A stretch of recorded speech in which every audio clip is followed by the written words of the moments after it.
Good morning. It's Monday morning, September 12. I have my morning voice, although I had my morning voice most of yesterday, so I don't know what that means. It's morning all day long. That's what it means. uh, coming to hi. Hi, I'm Sarah Peasley, hand knitter. And this is Hand Knitter Live on Monday morning, coming to you from the sunrise studio. Sun's rising over there, but it's cloudy. So this is what it looks like in Michigan on a cloudy morning, 9:01 a.m. Um, hi. I had a good weekend. I hope you had a good weekend. Did you have a good weekend? I hope you had a good weekend. Um,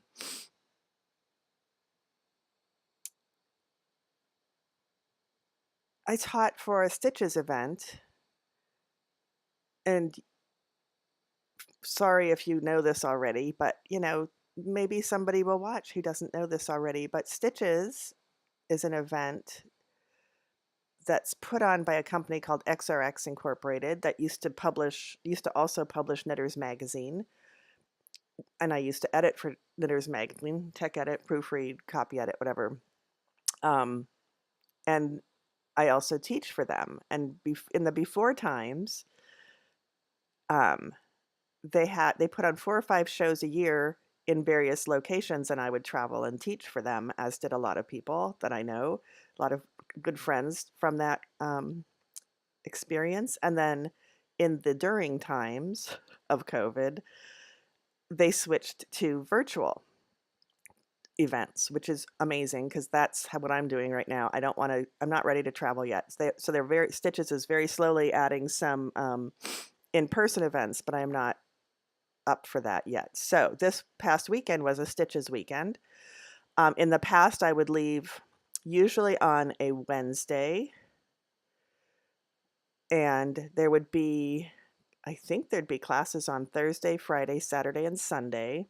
And I would usually leave on Monday and come home. So that's Wednesday, Thursday, Friday, Saturday, Sunday, Monday. That would take me 6 days, usually. And I wouldn't be home. And meals would be either provided or there'd be people to make like a restaurant available. So I didn't have to cook. But I did have to pack and schlep my luggage. And I usually carried my notes, which was many pounds. I didn't check them because it would put my baggage way over the 50-pound limit. So I carried those and, got to the airport, got back from the airport. Sometimes it was winter. And I'm not sure I miss all that. I do love teaching though. And so I had the opportunity to teach this weekend from my home. Um, and I taught 5 sessions, 4 classes, 5 sessions. And I was very excited by the fact, or very pleased, I don't know, maybe excited by the fact that I was able to teach. Okay, so the first 3 classes I taught all followed in a sequence, which they weren't intended to be in a sequence, but it worked very nicely. So that was cool. The first one was um, Unleash the Magic of Schematics, and it was all about what the hell is a schematic and why would I care? And the second one was using schematics to recreate something from your closet. So, and you did, yep. So going farther with schematics. And then the third class was a 2-parter, and it was my top-down set and sleeve class, which once again goes to the schematic to help you plan. So that was a fun sequence. No one signed up for all 3, but some people signed up for a combination. So, we didn't market it as a series, but it was regardless, serendipitously a series. Oh, that's the chair. Um, my hair's getting long. Look at that. It's attached. And the 4th class was a drop stitch class, how to pick them up in various situations and how to drop them on purpose in various situations. So there you go. Oh, good. Somebody's watching. I've just been chatting away. So the thing I liked best besides not having to travel was that I was home to take care of Clara, take her for walks. I was home to have dinner with my son. I was home to go to a wedding. So it was very nice to be teaching from home. And, you know, I don't know. I mean, the students are signing up. So um, I think it's a good thing. Hello, Jen. Glad you could find me today. um, so the question came up last night, well, yesterday afternoon at the reception. I sat with two people I hadn't met, but we hit it off right away. And I was like, I don't remember the last time I went to a wedding. And then the other one of the other two, I don't think the other one was here yet. And the other one said, I can't remember when I was last at a wedding. And it's not just COVID. It's like I don't know when I was last at a wedding. So I need to figure that out. It doesn't matter, but now I'm curious. So I'll ponder. I'll ponder. So I must have hit a place in my life where people are married that I hang out with, except, well, now they are. Um, Not that anybody has to be married. It was just I can't remember. Anyway, that's for me to ponder. Um, yes. Let's have some tea, shall we? I chose my tea today. How do you like that? Oh, there's an F. It's not really an F. It's the hanging over thing that's holding my phone. Mm, love it when I suck the tea bag holder up. So my tea today, because I'm all happy about stitches. Oh, good, I don't have to hold it backwards, or maybe I do. This is a mug that I got on a trip either to or from Stitches, and you can see me in the mug too. And it's well used. I put it in the dishwasher because I'm that kind of person. And it's from the Chocolate Garden in Coloma, Michigan, which if when I drive to Stitches Midwest is not too far not too far out of the way. It is no longer open. It's a truffle place, mostly truffles. And they also had drinking chocolate. So once I learned what drinking chocolate was, that was one of the few places that I could get drinking chocolate. Drinking chocolate is different from hot chocolate, and I highly recommend you find drinking chocolate. Funny story, I was with my friend Karen in Traverse City, and there was a bar that said chocolate drinks or something. And so we went in and I said, I want some drinking chocolate. And they said, which kind? And they were waiting for me to tell them like a chocolate martini or a chocolate whatever. And I wanted drinking chocolate, and they had no idea what that was. Was very sad when they closed. So you walked in, they had been featured on a Food Network thing, I think, or in a food magazine, I forget which. I'm talking about the Chocolate Garden, sorry. And it was in a house off in a little tiny, I'll call it rural area. There was a farm market right at the exit. But they were lovely, and you could have, I forget. You could sit at the little chocolate bar and sip your drinking chocolate, or you could carry it around while you shopped, and you could get a tasting of truffles, or you could purchase some. Anyway, I miss them. And I would be traveling with Rita, my friend Rita, because she would be going to Stitches Midwest as a student, and I would be going as a teacher. And she's a pretty darn good traveling companion, so that was a nice ride. Somebody to keep you company. And she loved the Chocolate Garden as well. We also would go to the Container Store, which was right next to the Schaumburg location for Stitches. It wasn't always in Schaumburg. But anyway, let's move on, shall we? So that's my teacup for the day. It says, nobody knows the truffles I've seen, which is lovely. Whoop, whoop, whoop, whoop. Nobody knows the truffles I've seen. So I'm, they kind of implied they might be back, but it was just a lot of hard work for them to keep up with the demand of the truffles, and they said they needed to have lives, so they shut down. But maybe they'll be back, and if they are, I'll go and get a new mug. and some truffles and some drinking chocolate. So last night, as I went to bed after teaching 2 classes, and oh, by the way, there was a wedding in the middle, and one of the classes was supposed to, well, so one class was scheduled, there's a story, I think I already told it, but I had to reschedule the morning class, so the afternoon class to the morning so I could go to the wedding.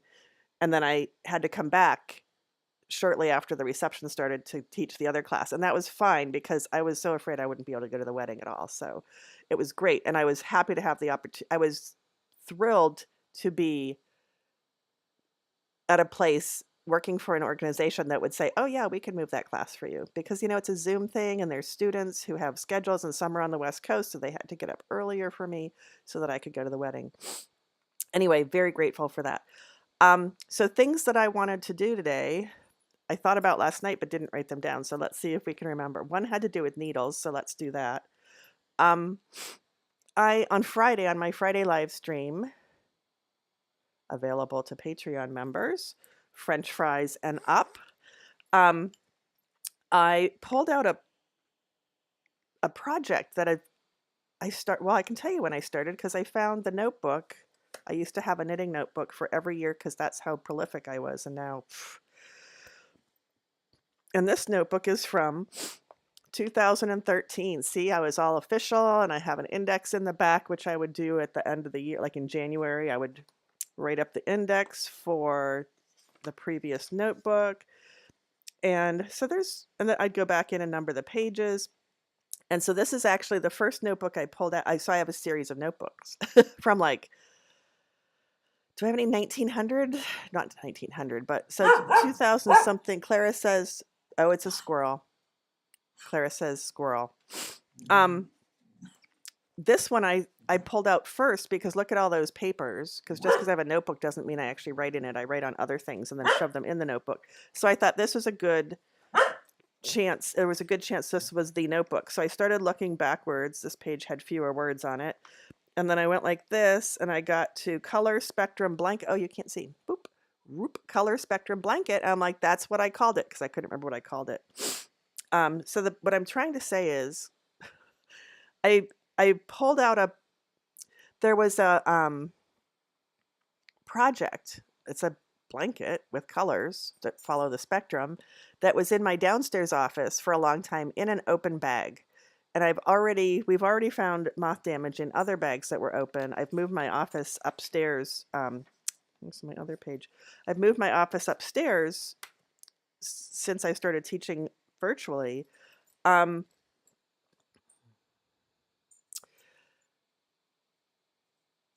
as I slowly bring things up, I find moth damage in some of the bags that were open. So I was convinced I was going to find moth damage in this bag. And I opened it on Friday, or, emptied it on Friday and found a lot of debris in the bottom of the bag, which implies to me that there's moth stuff going on in there.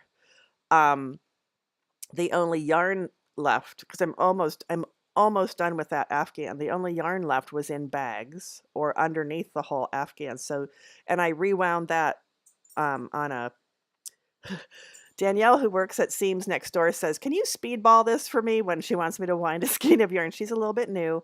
So I speedballed my the yarn, whether it was already speedballed or whether it was in a hank. There were 8 skeins and none of it had moth damage. So few for the yarn. And then as I pulled out the 2 pieces of the Afghan, because I'm almost done, I just have to put them together and then figure out a border. What I thought had been moth damage turned out to be where I had woven the ends in as I go and the little tails were poking out to the front. So on a, what do we say, cursory examination, I don't see any moth damage, but there's all that debris in the bottom of the bag. So nervous making. So color spectrum blanket, page 45. That's 32. There's 44. Here's 45. It's not really page 45. If you just noticed, that was 2 pages later. And it says US 6. But that's interesting. Okay, US 6. What I'm trying to do is get a needle out so I'm ready to move on. And this is all the yarns I used. Are there more? It was supposed to be a little bit more, these here. It was supposed to be a stash blanket, but I started with one set of colors and then I decided to make it a rainbow and then I realized I needed more yarn. So I bought a lot of more yarn. Bought a lot of more yarn. I bought more yarn, as one does with a stash project. And, I'm keeping track of how much I use. Anyway, it's now in 2 pieces. It needs to be put together after I finish part of it. Just like 3, 7, 14. So about 14 rows. And then it needs to be the 2 pieces need to be put together. And then I need to figure out a border. And all the ends are woven in, or mostly, because I wove them in as I go, which I don't normally do. Maybe because the tails were sticking out on the front. But it's garter stitch based, so there's texture and you don't see where they're woven in. Anyway, so I ran out of one of the yarns on the very last row of using it. So then I obsessed since 2000, what did I say, 13? Holy crap, Sarah, that's almost 10 years. I obsessed about, I need to find that yarn, but of course it was discontinued. There's some, I don't know, a beverage or something, a smudge from the previous project. Anyway, US 6 needle. I need to find my US 6 needle so I can continue, because needles aren't in there anymore. Oh, actually, well, let me see what I have.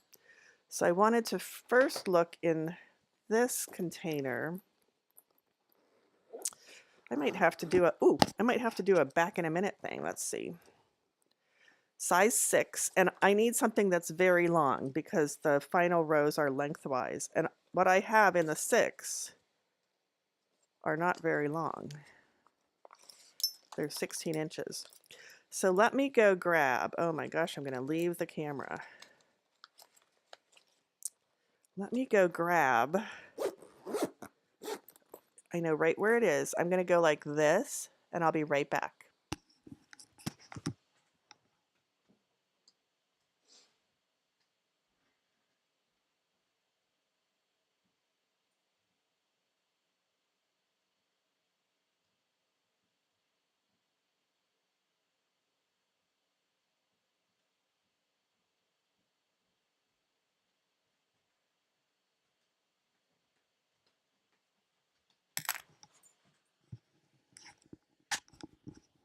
That wasn't so bad, was it? So it wasn't exactly where I thought it was, but I did find it. So there was a pair of straight needles from Lantern Moon, beautiful wooden, I don't know, some pretty brown wood. I called them my luxury needles, and I didn't need straight needles back in the day, but I would treat myself to straight needles. So I unearthed a pair of my Lantern Moon needles in the bag. But I also found this one, which is, I'm sure, what I was using for the, oops, oh gosh darn it, I lost the stupid hand camera. Why? Thought I had that figured out. Okay, let me try this. Gosh darn it. Let's go like this. Nope, that's not really what I meant to do, but let's go like that, and let's go like that. No, let's go like that. And let's say reconnect or refresh. And okay. Nope. Crap, I thought I had that figured out. All right. So, right, and this one's not right, and that one's not right. Okay. I thought I had it figured out. Darn it. All right, so this is the needle. It's not as long as the Afghan, but it was pretty darn long. Probably a 32. And very interestingly, it says it's connected though.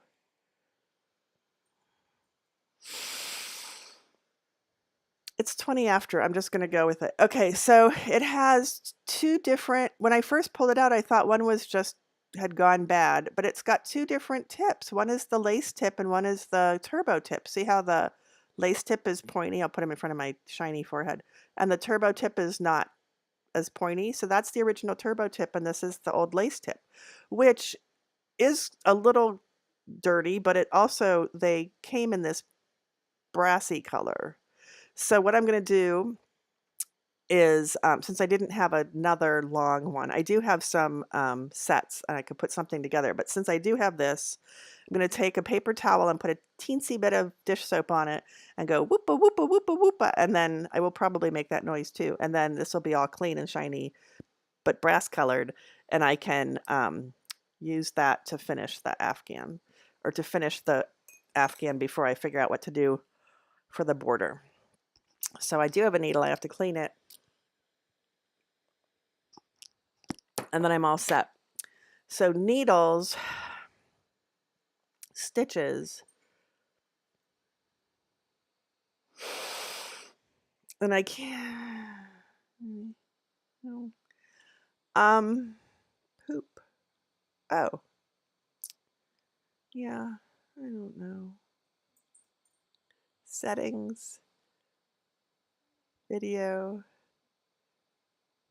stream. Oh, did you hear Clara? She's like, oh, cancel. One more try. Hands.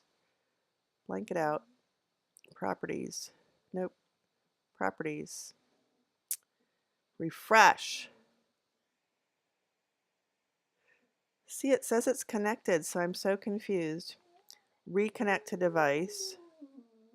Okay. I'll just come back to here. All right.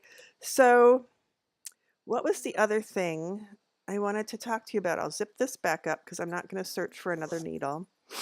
Told you about stitches. I told you about my mug. Oh, one thing that I'll do on Mondays, I was going to do it on Fridays, but there's more of you on Mondays, so it's more worth my while, is give you the latest count. So at 1,000 subscribers, well, at 100 subscribers, I get a personalized URL, which is the address that goes, Clara's going to start singing, the address that finds me in YouTube. So it would say YouTube channel Sarah Peasley Hand Knitter instead of YouTube channel and then gobbledygook. So 100 viewers. And yesterday I had 61. So I need math, 39 more viewers. So if you are not already subscribing, and by viewers it means subscribers. So if you're not already subscribing, subscribe. There's a button somewhere that says subscribe, and then we'll blow out to 100 really fast. Clara would like you to. She's very sad and she's crying because there's not 100 viewers. And then at 1,000, that's the next milestone. And at 1,000, I don't know if anything really happens, but I'm only 939 away from 1,000. So almost there, right? Clara's excited about that. So let's do our Monday morning tarot reading, shall we? Except I don't have the hands camera. Whoops. Nope. Still don't have the hands camera, so we'll have to do one in the air. Oh, I know. I know what to do because I did it before. All right, we're fine. We're fine. It's all fine. Oh, she's barking because there's a person walking along the back sidewalk. So I'm shuffling the Knitter's Oracle deck designed by Alexandra Tinsley. 3. I've done 2. I do 3 shuffles. I don't know if you can hear it. And then we cut the deck. And so I'm going to go like this, because that's all I can do. I'm going to take a sip of tea. And here we go. We're going to deal out 3 cards. If you're new to this, this is very professional, a very professional reading for the week, okay? So it's kind of like a tarot deck. I have absolutely no idea how to use a tarot deck or this Knitter's Oracle deck, but we fake it, okay? It's fun. Follow along. So the first card, we're going to draw 3 cards, and the first one is considered the subject, and the next 2 are considered the modifiers. Okay? I don't even know what that means. So here's the first one. It is the Knitworthy. That's cool. I haven't had that one before. Here we go. The Knitworthy. So our reading is going to be about the Knitworthy. Now, Knitworthy usually refers to someone who is worth knitting for. If you make a baby sweater for your new niece, I'll say, and give it to your, let's say sister, to put on their new baby, and you never see it on the child. There's never a picture, and they say, "Oh, I didn't want to get it dirty." They are not knit worthy. The baby might still be, but the person that you handed it to put on the baby is not knit worthy. Now, if you made your brother-in-law a pair of socks and he begs for more, that brother-in-law is knit worthy. So there's knit worthy. That's the subject. And then we have the circle. We've had the circle before. I haven't even been doing it that long. The circle, your circle of knitting people or making people. In this case, it's knitting because it's the knitter's oracle. That one's making a pom-pom. That looks like continental knitting. Everybody's knitting continental. That's interesting. Yep. And then the third one, the second modifier, is the bind off. We've had the bind off too. I must not be shuffling very well. So without looking up what these signify, according to the tarot or the Knitter's Oracle how-to manual, the knitworthy is someone who is worth knitting for, which we could expand to say someone who is worth your time. See, first I make it up, and then the circle is a larger group, although the knitworthy could be a group, I suppose. The circle might be the people you surround yourself with. It might be specifically a knitting group or a maker's group. It could be a circle of knitworthy people. I don't know. And the bind off to me is a finishing. I taught a bind off using a crochet hook yesterday. Wow. Was that yesterday? Holy crap. Yeah. Which makes a lovely even bind off and less awkward. So, I could translate it to be a skill that is taught. So I'm just making up what they mean. But then let's see what the Knitter's Oracle directions say that the cards signify, and then we'll get a very accurate reading out of this. Okay, 24, XXIV, right? 24, I'm looking at it upside down. 24, the knitworthy, a loved one. Oh boy, there's a word I haven't seen before, querent, Querent, which must be the person who the reading is for, the asker. So I'm making that up. A loved one is in querence life, like inquiry. I don't have the right glasses on, you guys. A loved one in querence life, an object of affection or romantic interest. Love and romance in general. Emotional security. A loved one in querence life, an object of affection or romantic interest. Love and romance in general, emotional security. So that could be mostly a positive thing. Sometimes emotional security is a crutch. I'm just going to put that out there. I like to see both sides of things. So it doesn't have to mean a person. It could just mean, what did it say? Oops, not the drop stitch. Love and romance in general, an object of affection or romantic interest. So interestingly, in a meeting I had on Wednesday, we talked about the 5 love languages. We didn't really go into it. The facilitator just said, have you taken the 5 love languages test, and put out a link that we could take it later. Now, I've read the 5 love languages book, the basic one, and it's kind of like Chicken Soup for the Soul. There's different, like for teenagers, for whatever, for divorced people. So I love the love languages. It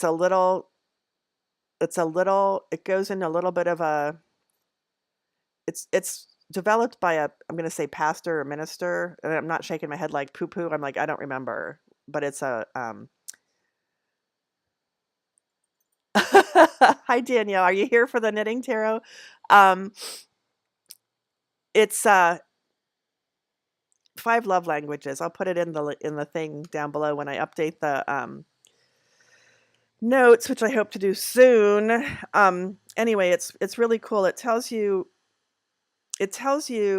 like, so there's 5 love languages, one of which, for example, is terms of endearment. So if you like to be told, be called, my love and my love or sweetheart, if that's important to you and makes you feel loved, then your partner needs to know that. Oh, your partner, Knitworthy, needs to know that so that they use that language for you. So that's specifically language.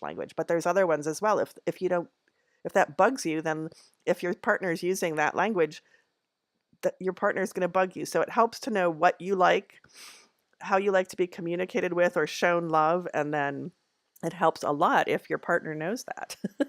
And then vice versa. So Knitworthy, I don't know where that came from. The circle 20 is a social event, networking, a party being among peers, society in general, public spaces. Okay, society in general, a party, being among peers, public spaces. Public spaces is kind of an open-ended one. And then the bind off, 30. Where's 30? Oh, 10.30. A positive outcome, because it's done. Success, a goal achieved. Victory, happiness. A positive outcome, success, a goal achieved, victory, happiness. Well, here's my personal reading. For me, it already happened. This weekend, I went to the wedding of a very dear friend who happens to be a knitter, among other things. She was surrounded by loved ones. And this was her life is set. This was such a good thing for her. So I'm going to dedicate that to her. It was such a cool wedding. I'm so glad I was able to go.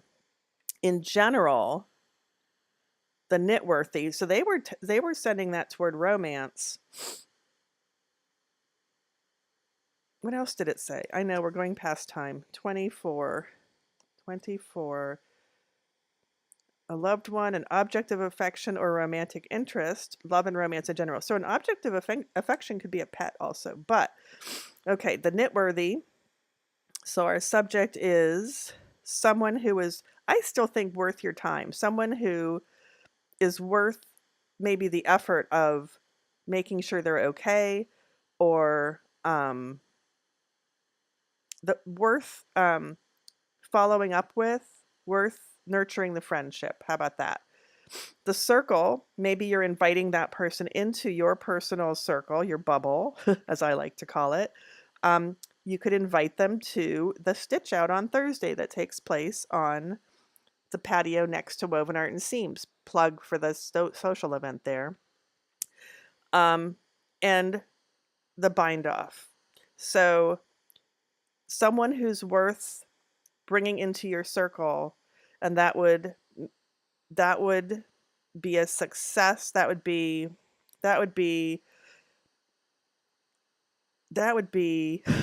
I'm trying to, a completion. It would be a